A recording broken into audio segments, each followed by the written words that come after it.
You're listening to Autumn on the Air, the weekly podcast that brings you conversations about the impact of research commercialization and the people who make it happen. Join us for interviews with patent and licensing professionals, innovators, entrepreneurs, and tech transfer leaders on the issues and trends that matter most. Keep listening for an inside track on the people, IP policies, and politics changing our world. Women's History Month is an annual observance dedicated to honoring the contribution of women to events in history and contemporary society. It's a time to celebrate the achievements and resilience of women across various fields, including technology transfer and innovation.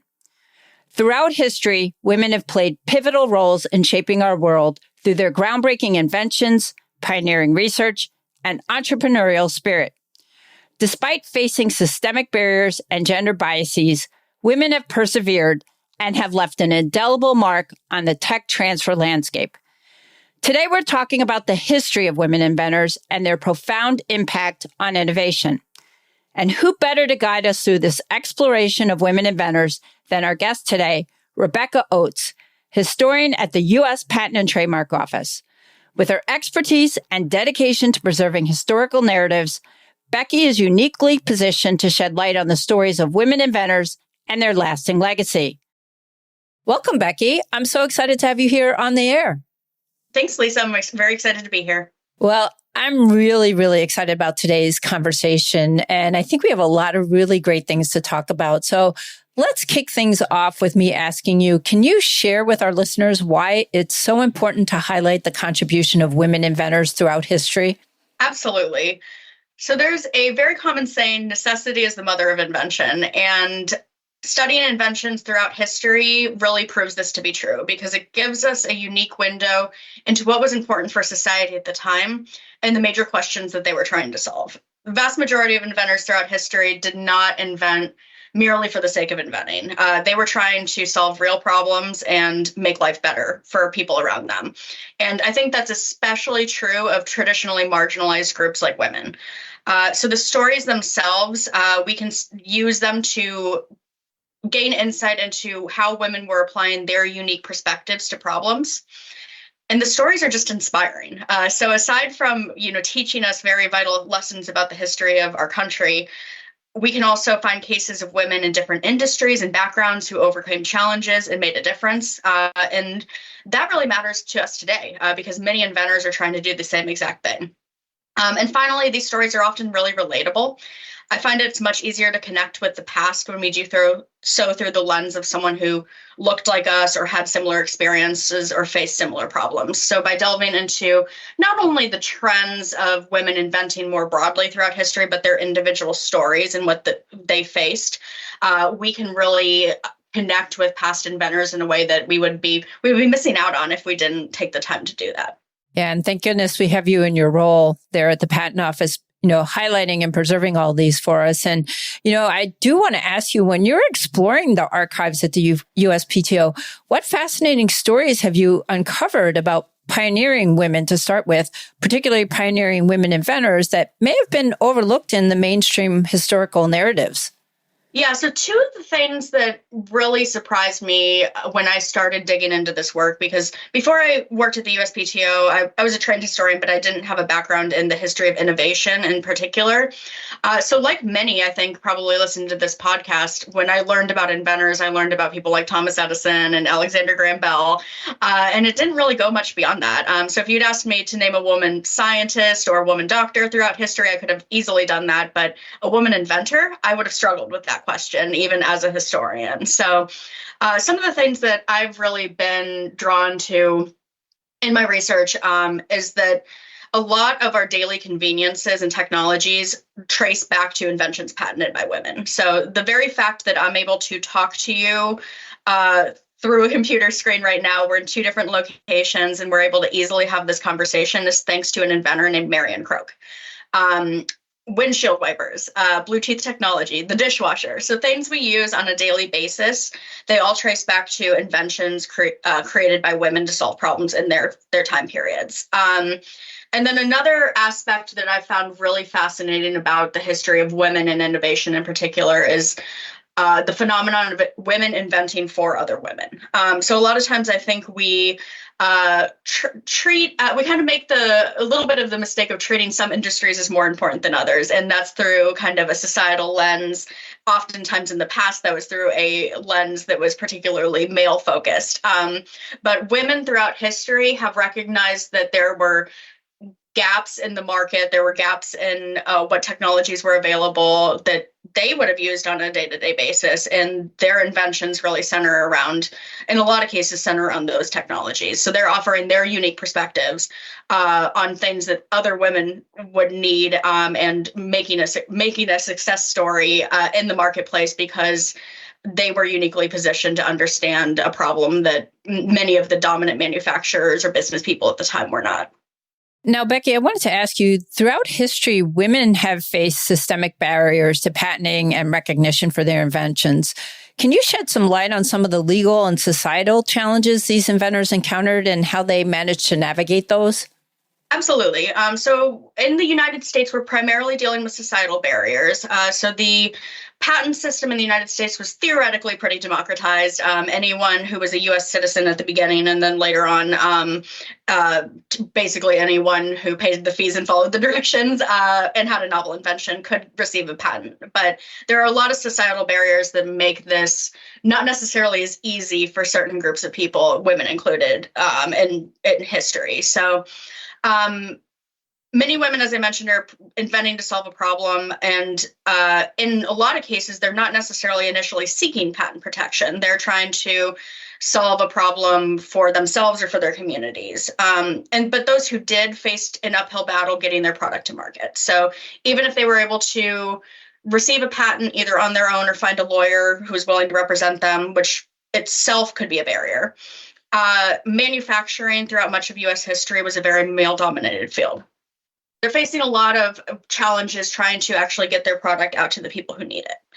And I'll say that the determination that women inventors showed throughout history is incredible.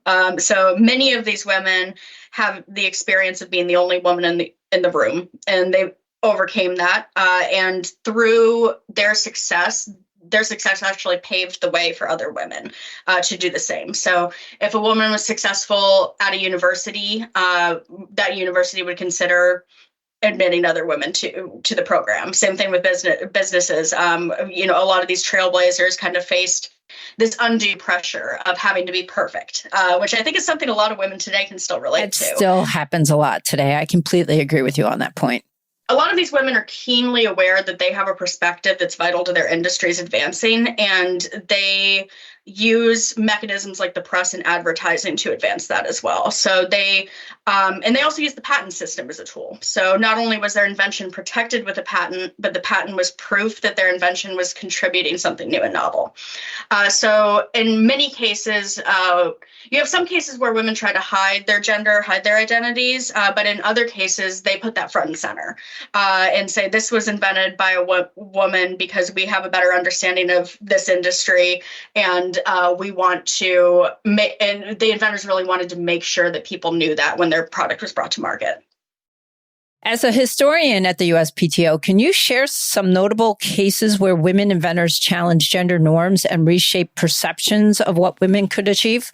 Absolutely. So one case that springs to mind immediately is a woman named Margaret Knight. She was an inventor in the mid-19th century, and she was in the manufacturing industry. And Margaret Knight's really interesting because not only was she a woman inventor pretty early on in U.S. history, but she was also a working class inventor. So she started working in the textile mills in New England at the age of 13. So a time where child labor is still very, very common. And her first invention was also at the age of 13. So she didn't receive a patent for that one, but it improved safety, basically safety in the mills. And this really set out a pathway to inventing for her. And she continued as she worked in the manufacturing industry to kind of challenge pre-existing functions of machinery up until the point where she made the invention she's most well known for, which was a flat bottom paper bag machine. So basically when you go to the grocery store and you have a flat bottomed paper bag, she made those much, much easier to produce, so that they could be produced on a mass scale. Her invention was actually challenged in court by a man named Charles Annan. He worked in the same manufacturing shop that she did, and he tried to steal her invention, basically. And he argued in court that Knight couldn't possibly understand the mechanical complexities of the machine. Oh my, he had the nerve to argue. Essentially, she wasn't smart enough to come up with her invention. Exactly. Even though they worked in the same place, they had effectively the same job. He's arguing that is the basis of his case, the only basis of his case, really. Knight produced the original blueprints, and she won the case easily. So she's a really good example of someone who actually had to defend her intellectual property protection and did so with her technical knowledge and with her documentation, making sure that she had basically all of her ducks in a row. A little bit of a softer example, an inventor named Valerie Thomas, who went on to work at NASA as an engineer with NASA, describes in her early life checking out from the library a book called The Boy's First Book of Radio and Electronics. So that was what was available to her as a young girl interested in electronics. She was 8 years old. And to me, again, it's a little bit of a softer example, but it really gets at this idea of the perseverance and the determination that a lot of these inventors have, because a lot of people would have looked at that book and said, oh, this isn't for me, or I feel unwelcome here. And the unwelcome, that's a valid reaction to a title like that. But Valerie Thomas persisted. She decided that she was going to enter this field regardless of how people perceived her in that initial those initial introductions, and it has gone on to be extremely successful in her field. Wow, that's a great story. She wasn't deterred by the fact that she didn't see anyone else like her. The book was obviously geared towards boys, not girls. And she continued on because that was her dream. That's an amazing example. So I wanted to ask you, reflecting on the Industrial Revolution and subsequent technological advancements, how did women's role in invention and innovation evolve? And what impact did their contributions have on shaping our society? Yeah, so women have always been inventors. So from the beginnings of society, women have been involved in innovation. So in their homes, in agriculture, in their respective industries, and what really happened is it became more formalized over time. So when the U.S. patent system was created in 1790, it was, I mentioned earlier, it was relatively democratized, but barriers still existed. But over time, women advocated for rights that helped them enter the patent system and the innovation ecosystem more broadly. So they advocated for access to educational institutions. So being able to move into universities, colleges, institutions of higher learning and pursue the degrees that they wanted to pursue. Financial institutions, another major funding is a major barrier for a lot of inventors. Being able to get a business loan. That's something that in certain periods of time, a woman couldn't do without her husband or father's signature. That's something women advocated for. Business opportunities in general. So successful women challenged society's expectation of what is possible. And because of those trailblazers, more women were admitted to universities, granted loans, and eventually entered the workforce. So women inventors changed the world, not only for the inventions themselves changed the world, but the example that they set also changed the world for other future inventors. So, Becky, as you know, many women inventors have had to overcome not only gender biases, but also racial or ethnic discrimination. Can you discuss the intersectionality of gender and race in the history of women inventors and how it influenced their experiences? Absolutely. So this is an extremely important question and extremely important to understanding kind of the breadth of women's experiences, because not all women are having the same experiences. So I'll use two examples of specific inventors to highlight both the barriers that are existing for specifically women of color trying to enter the innovation ecosystem, and then also some of the particular ways that their experiences actually make innovation better. So first, there's the experience of an inventor named Mary Beatrice Kenner. She invented in the early 20th century, basically the precursor to the maxi pad. So something, again, a woman inventing for other women, something that was vitally needed by society at the time. And she actually had some initial interest from manufacturers. So people, even a male-dominated manufacturing world, was seeing the value in her invention, at least in kind of the commercial benefit to their companies. So she had some initial correspondence with manufacturers. It was all going very positively until they met in person and discovered that Mary Kenner was Black. Oh my. And after they met in person, the manufacturers basically disappeared. They ghosted her. So she, kind of writing about this later, could only infer, I think we all assume correctly infer, that her race is playing a factor here. So even in a situation where the manufacturers were willing to overlook that the inventor was a woman, which isn't always the case, being a Black woman is a barrier to commercializing her product. So she received a patent. When we look at her patent today, we can see the direct line to the products we use today. But she wasn't able to financially benefit from her patent because of her race. So that's one example. She is not uncommon, unfortunately. That's something that we see again and again with women of color throughout U.S. history.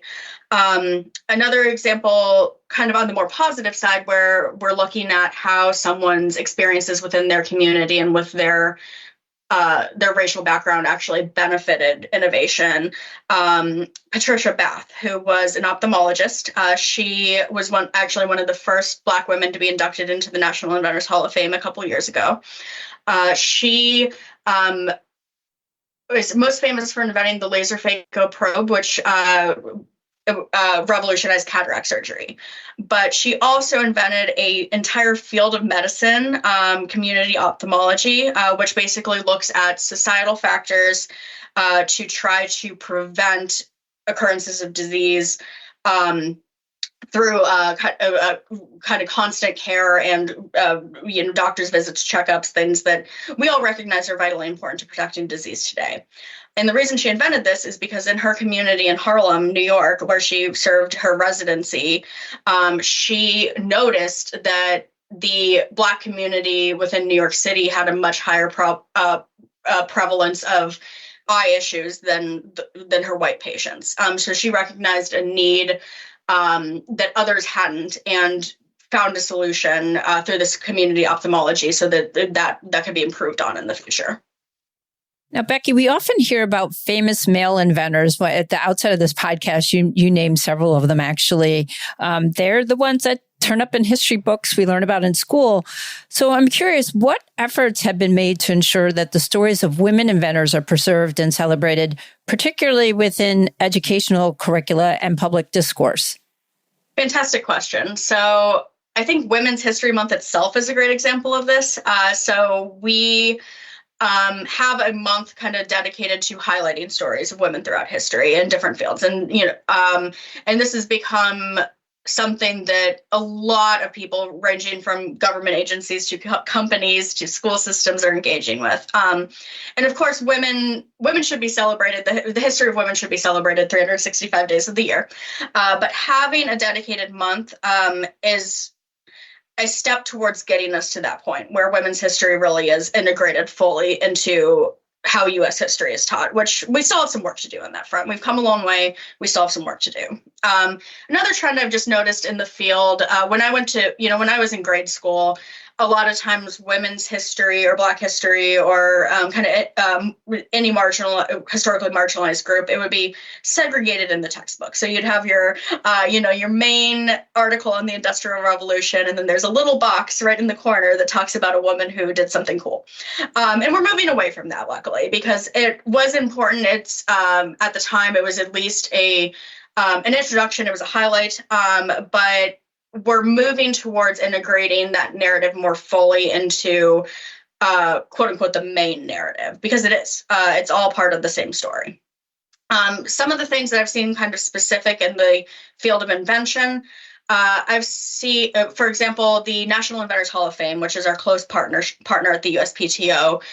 They've undergone a major initiative in recent years to diversify their class of inventors being inducted, and to take a look at not only the impact that the invention has, but the impact that the inventor themselves has on society. And we've come a long way to kind of balancing the narrative in that sense. And then we have a lot of, initiatives at the USPTO Center. We have an entire women's entrepreneurship initiative at the USPTO, which is really centered on, modern entrepreneurs, but bringing in the stories of historic innovators who face some of these challenges can really help, as I mentioned, inspire, but also kind of serve as a blueprint in a lot of ways about, what challenges these women might face and how some people in the past have overcome them, that they can kind of look to kind of as they navigate their own journey. So a lot of positive movement, still a lot of work to do, but I think that more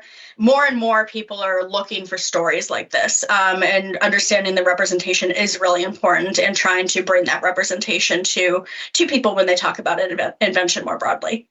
I think, Becky, you need to write a book, actually, based on all that you've discovered there in the archives there at the USPTO. I'm sure you'd have no shortage of information. So, Becky, looking at the broader context of women's rights movements, how did the fight for gender equality intersect with the struggle for recognition and empowerment of women inventors throughout history?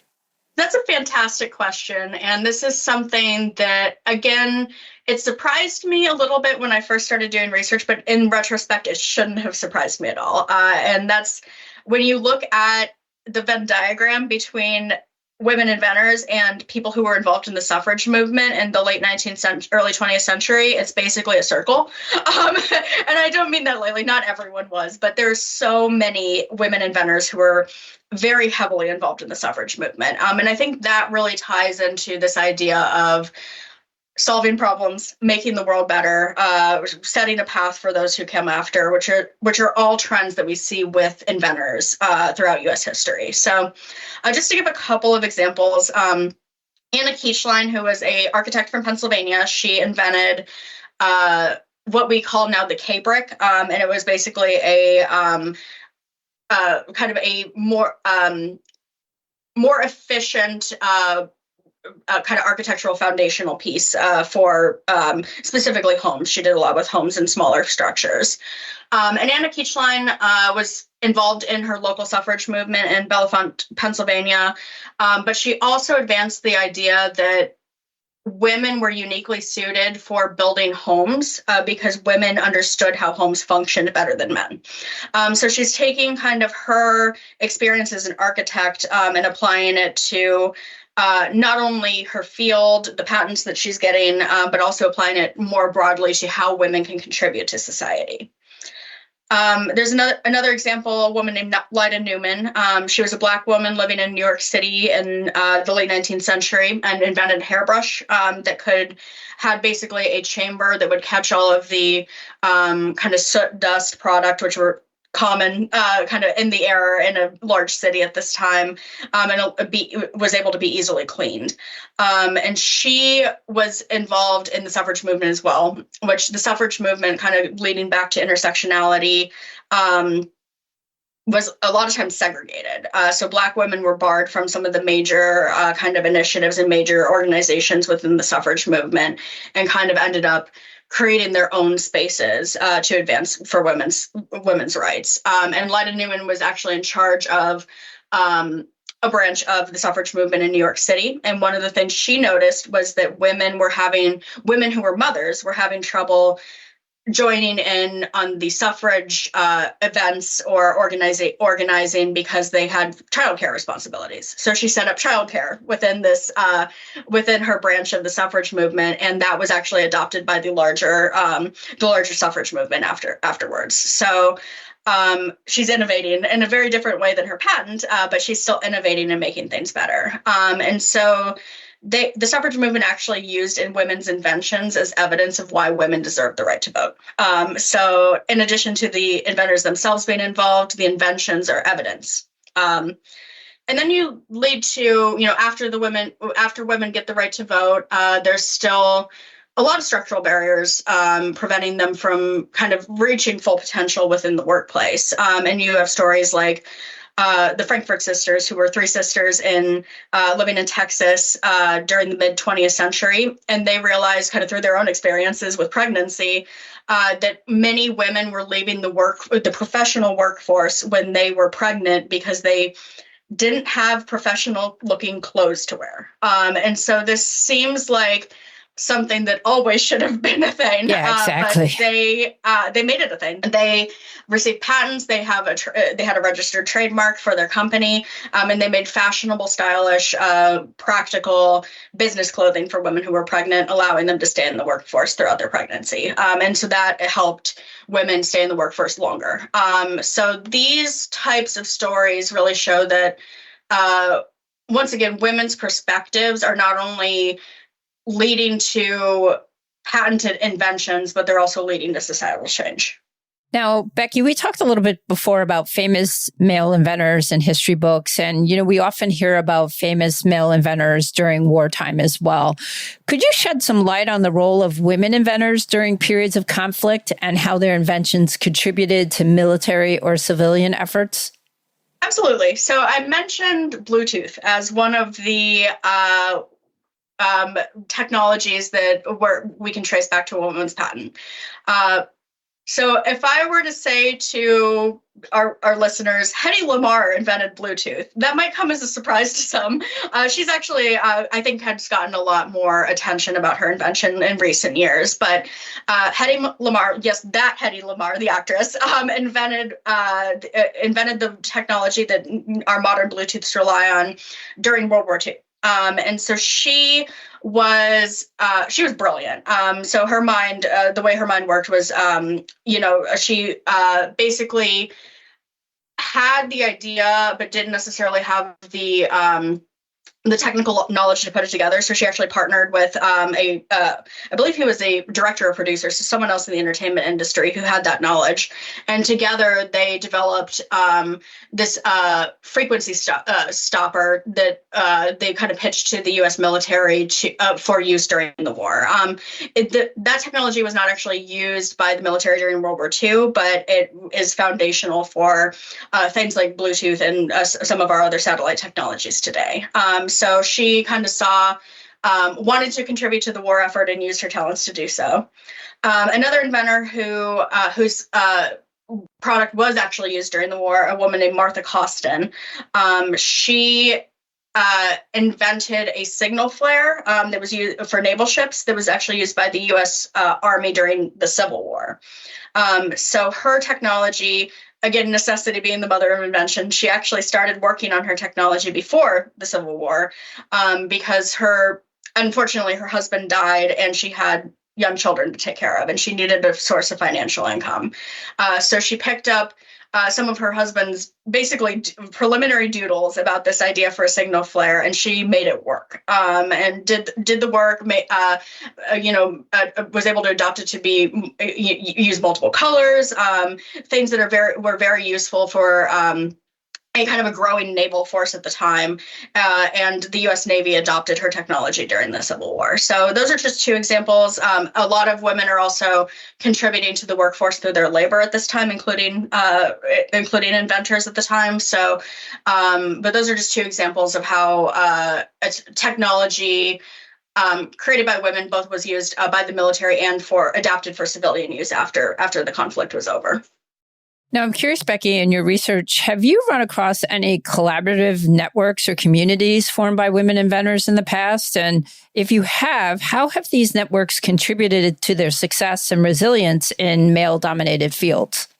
Absolutely. So two examples that come to mind, both in terms of networks kind of making a difference for women and specifically making a difference in male-dominated fields, are Madam C.J. Walker and Harriet Strom. So Madam C.J. Walker, she was a Black woman in again, this kind of turn of the 20th century period.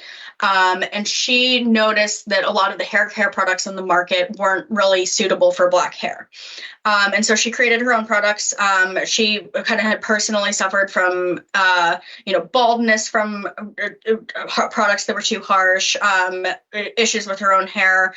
So she created products and built basically kind of a cosmetic empire, if you will, starting going from door to door to eventually kind of opening a small shop, then a bigger shop.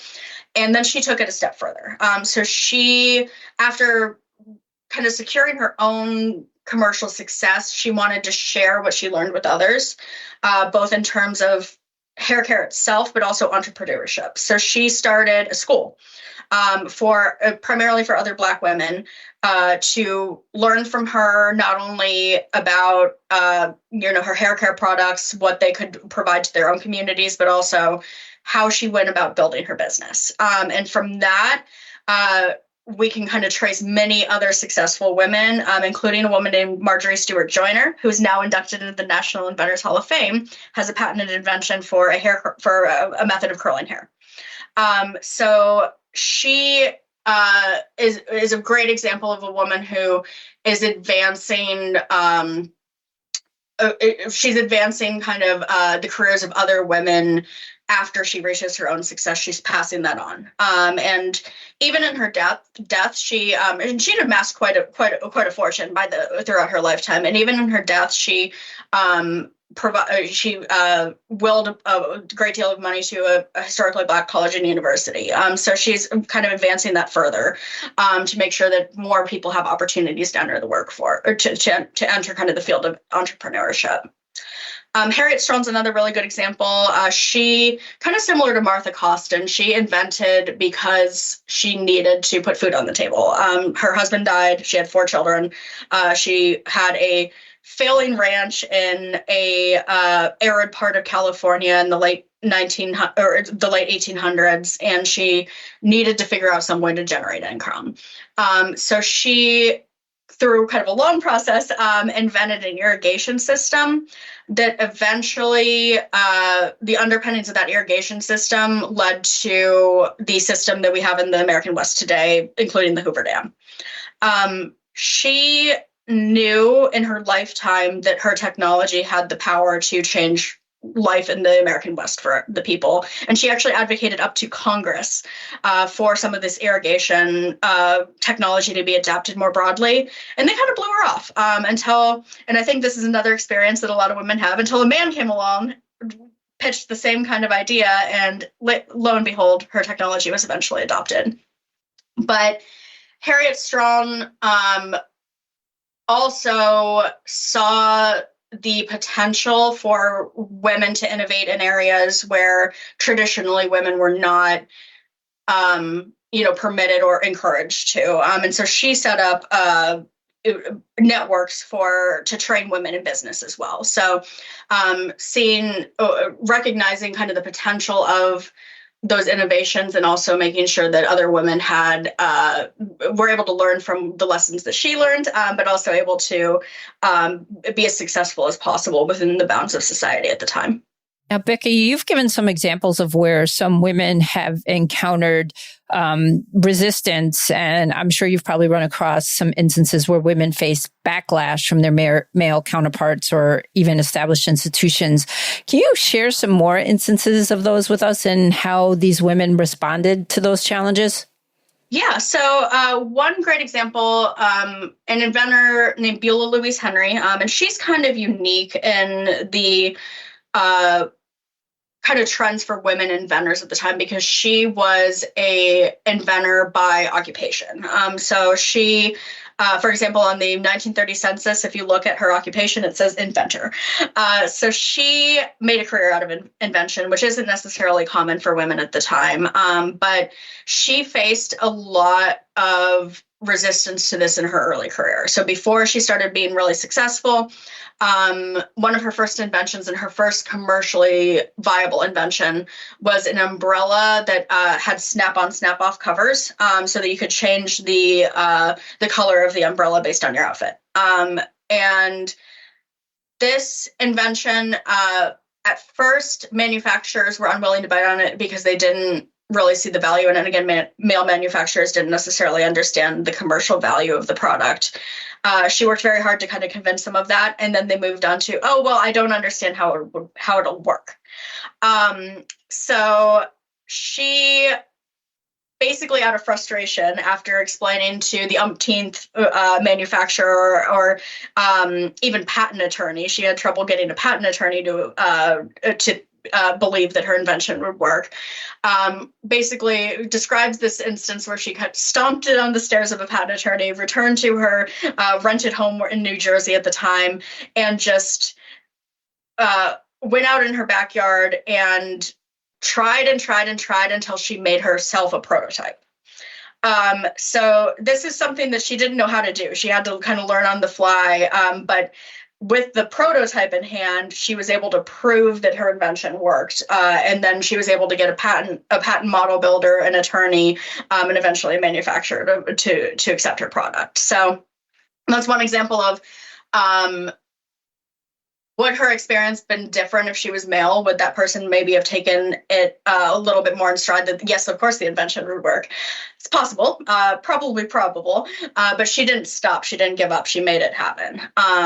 And so she's one great example kind of on that personal scale of overcoming a challenge that many other people probably would have just given up. Another example, actually, not an inventor, but someone who worked at the patent office historically, Clara Barton. So Clara Barton actually got her first job with the federal government was with the patent office as a clerk. And Clara Barton was a trailblazer for many, many ways in many different fields, but specifically at the patent office, she was the first woman to be paid an equal salary to a man. In her position. And she was very diligent about this in her educational career. She actually left jobs when she found that she was being paid less than her male colleagues. And she has a famous quote, and I'm paraphrasing, but basically it amounts to, she's willing in some cases to work for free, but if she is paid, she should be paid the same amount as anyone else with the same skills and the same position. So she's setting an example in that case. And she faced backlash for that. She faced harassment, kind of unfair practices within the patent office from her male colleagues, and she was eventually dismissed from her position for her political views, being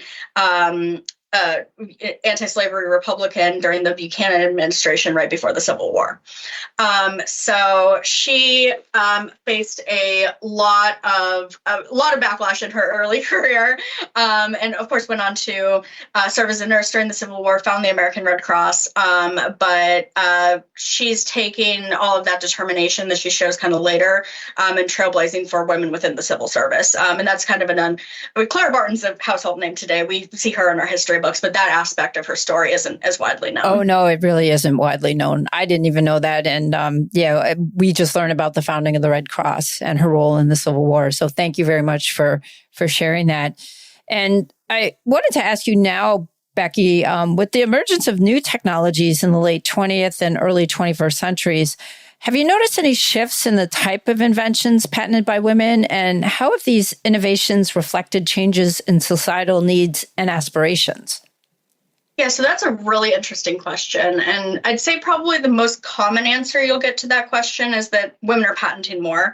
And they're inventing more in the, quote, hard sciences, so like chemistry, physics, computer technology. And that's all true. But one trend that really sticks out to me is that more women are making a career out of invention. So in the past, women like I mentioned, Beulah Louise Henry, who was a career inventor. She held dozens of patents. Women like her were rare. Most women inventors that we see throughout history are inventing to solve a very specific problem or a very specific set of problems in their industry or within their scope of knowledge. It was a means to an end. So it's much more common historically to see women with one or a handful of patents. And those stories are still vitally important. But now you have women who are master inventors at multi-billion-dollar companies, and that have their names on hundreds of patents. And that's something that we just did not see historically. So I think that, to me, is the trend that sticks out the most, is that women who are not who have that talent and that drive to invent, and to kind of allow their inventive mind to take them in whatever direction it does. They're being given, they have more opportunity, and they're making more opportunity in industries today than ever before. Now, in your exploration of the historical records, have you observed any regional or cultural differences in the experience of women inventors, particularly as it relates to access to resources, patenting processes, or societal attitudes? Yeah, so I'd say for the most part, it largely follows trends of society and invention as a whole. So there's always more opportunities in larger cities and more industrialized areas. But women were inventing everywhere. So, we have examples like Harriet Strong, where women are inventing in rural areas. We have examples of women in different industries throughout the United States at different times. So, but intersectionality, I will say, plays a role here as well. In the kind of turn of the 20th century period, millions of Black Americans were moving from the rural South to northern cities during the Great Migration. And a Black woman at this time period in the North is much more likely to receive a patent than a Black woman in the South. So things like that absolutely are having an impact. But for the most part, it's following trends of society as a whole. I will say that class plays a role. So throughout especially the 19th century, but even going into the early 20th century, middle and upper class women were much more likely to receive patents. And that's not only due to financial means. It's, of course, easier. It's easier to pay a patent fee if you have money to pay it. But it also is because of support networks. So people like Beulah Louise Henry she's a great example. She couldn't have that period of struggle when she was trying to establish herself as an inventor if someone wasn't there to support her, in this case, her parents. And access to education is another major factor. So working class women were absolutely innovating, but the patent records don't always reflect that innovation because they don't necessarily have the means to receive a patent for the things that they're inventing. Now, with the advent of internet and digital archives, how has the access to historical records transformed our understanding of contribution of women inventors, and what new insights have emerged as a result?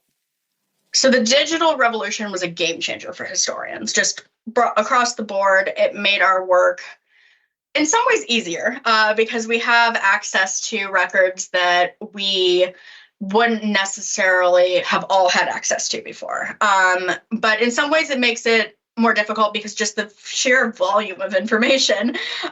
So one of the things I struggle with just kind of anecdotally when I'm doing research on a particular subject is actually stopping myself from researching. I would imagine that's really hard. You can keep digging and digging and digging. Yeah. So at some point I have to say, I've got enough to write this story and I need to move on. But a lot of records do remain undigitized, and especially for kind of quote hidden figures or historically marginalized groups, there's still some aspect of hunting through the archives, which is great. But having easy access to things like the U.S. Census is so hugely valuable because that's time that I would have spent going to the National Archives and digging through census files. I now have that at the tips of my fingers, and I can spend that time digging into some other harder to find resources instead. Same thing with digitized historic newspapers. A lot of women inventors and kind of inventors really more broadly that aren't some of the big famous names, they're not necessarily discussed in published articles and scholarly books in the past. And so finding these primary sources where they were maybe mentioned in a newspaper in their hometown, or we can use the census records to kind of trace them through generations and find descendants. That's something that would have been so much harder without digitized records. And also makes crowdsourcing a lot easier. So information sharing is really vital to our understanding of historically marginalized groups. And so it's a lot easier for me today to make a contact with a descendant or a local historian because I can typically find an email, a phone number, some kind of indicator online, and at least broach that initial conversation. So these are things that historians in the past just didn't have access to, and they overcame that in some ways, but in others, it opens up a whole new world of research, and it really, I think, is giving us valuable stories that otherwise would have been lost to time. Now, what patterns or trends have you observed regarding the types of inventions pioneered by women, and how do these innovations contribute to the broader tech ecosystem? Absolutely. So for this, I'll cite, we had a recent USPTO report found that there was a 32% increase in the number of U.S. counties where women received patents in the last 30 years. So what this means is that not only are more women receiving patents than ever before, still have a long way to go for gender parity, but we're making progress. But more women in more places are receiving patents than ever before. So field of electricity is one really good example. In 1990, only 46 women inventors were listed on patents for electricity. So that's a very small number. In 2019, that number ballooned to nearly 3,300. So massive increase in just 30 years. Yeah. And that trend mirrors that women are now more likely to pursue a college education. And we can see that counties with a higher percentage of women with college degrees had a higher percentage of patent holders. So there's a correlation there. But it also shows that all of those trailblazers, those 46 trailblazers that came before, or that came earlier, they are having an impact and, setting an example for women who are entering the fields like this today. And I will say with that, a lot of times we focus on tech fields because that's, an emerging field. It's massive number of patents are being filed in tech fields, but women are still inventing for women. Even today, we can see examples of women who are identifying needs for products that, a male inventor or male manufacturer might not see. Oh, yeah, femtech. So the breadth of women's invention is still, historically, that's a trend that holds true. We're seeing more and more women entering kind of traditionally male-dominated fields, but I would urge us not to lose sight of the importance of women inventing for women as well, because we're half the population. We're a pretty big consumer block, so it's definitely worth it. Yeah, absolutely. So, Becky, I wanted to ask you, what role does intellectual property play in empowering women inventors to protect and commercialize their innovations, and how do you think tech transfer professionals can help better support them in this regard? Absolutely. And so a lot of my colleagues at the USPTO could probably answer the importance of, a patent today very, very well. And I encourage everyone to check out our resources for women entrepreneurs. We have an initiative page on our website with a bunch of different options and resources for folks to check out. But in a nutshell, intellectual property protection is a vital tool in an inventor's toolbox. So it's security, but it's also an advantage in the marketplace. Historically, a manufacturer or an investor was much more likely to contribute to an inventor's invention if they knew that it was secure, and that still holds true today. So I'd say professionals who are already successful in the field, a few key things that they could do to support women innovators is first, encourage inventors to apply for patent protection as early as possible. So with the first inventor to file standard, a provisional patent can be a game changer for an inventor.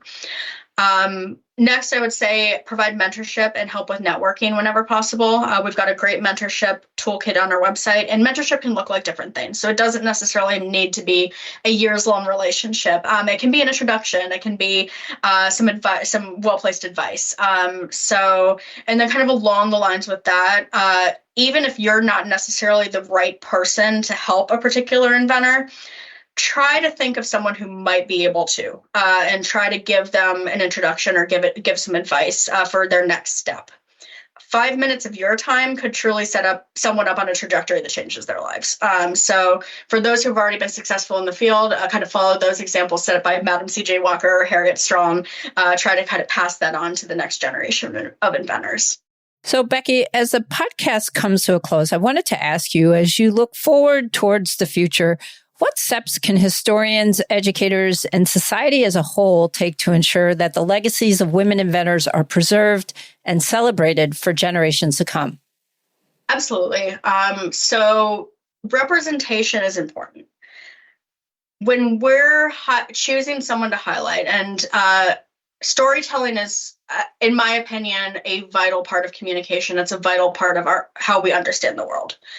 So when we're choosing the stories to highlight, think carefully about who you're choosing and why. And if you notice that the same people are being highlighted in a particular instance over and over and over again, it takes nothing away from those folks to consider digging a little deeper. So highlighting more inventors doesn't take anything away from highlighting the inventors that we're all familiar with. There's space. There's no scarcity of space for storytelling. So consider digging a little deeper, and I promise you won't have to look too hard because there are so many rich stories of women who made a difference in their time and in ours. So this information is out there. There's a lot of historians and a lot of women's advocacy groups, industries who are doing the work to bring these stories to the forefront. And so anything that we can do to advance and tell those stories does make an impact. Women's History Month is a great opportunity to raise up these stories, but they, as I mentioned earlier, they are stories we should be telling 365 days of the year. So don't feel like this is the only opportunity within the month of March to tell these stories. Think of other opportunities to tell them as well. And finally, let yourself be inspired.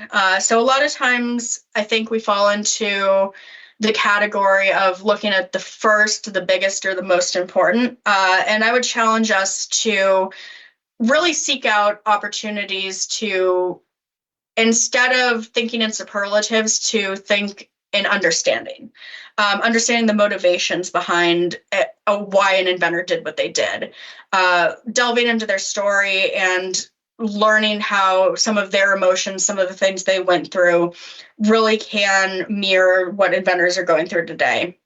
Because not everyone's going to invent the first, the biggest, or the most important, but everyone who invents has the experience of overcoming a challenge.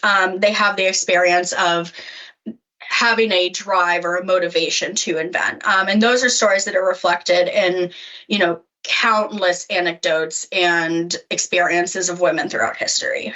So as kind of a final note, I would just allow yourself to experience the story, to be inspired by these really trailblazing and remarkable women, and to let those stories guide us into thinking about the past, but also our present day challenges in a new way. Well, Becky, this has been absolutely phenomenal. Your work is just incredible. Thank you for all that you do and for taking all this time today and sharing all this information with us. This has been really great. So thank you for being on the podcast. Thank you so much, Lisa. This was my pleasure. So it was fantastic to speak with you today. That brings us to the end of this episode. I'd like to thank our guest, Becky, historian at the USPTO, for joining us and sharing her insights. From groundbreaking inventions to pioneering research and entrepreneurial spirit, women have played pivotal roles in shaping our world. Despite facing systemic barriers and gender biases, their resilience has persevered, leaving a lasting impact on the tech transfer landscape. As we honor the achievements of women inventors, it's crucial to recognize the significance of preserving their legacies for future generations. By shining a light on their contributions, we not only inspire others, but also lay the groundwork for advancing gender equality and inclusivity in the realms of innovation and technology transfer. For more information about Women's History Month, women inventors, and resources available, check out the Women's History Month Resource Hub at autumn.net. Thanks for listening to Autumn on the Air with Lisa Mueller.